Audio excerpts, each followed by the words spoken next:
মহিলাদের জন্য আরেকটা কাজ আছে। স্বামী তিতা লাগলো মিঠা লাগলো, স্বামীকে মেনে চলতে হবে, প্রতিবাদ করা হবে না। প্রতিবাদ কি জিনিস? মহিলা মানুষ, আপনি শোনেন, এই মেয়ে কথা বলছো কেন, ভং করছো কেন?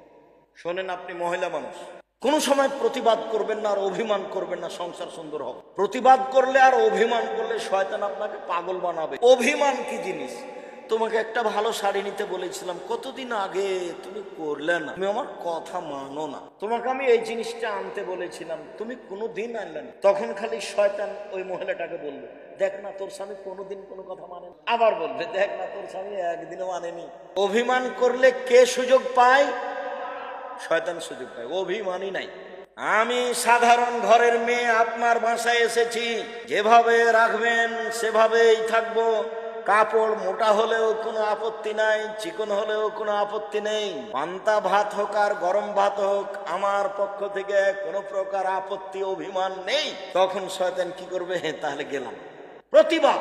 হ্যাঁ, তুমি আমার মাকে কথা বললে কেন, তুমি আমার মাকে এভাবে বলবে কেন?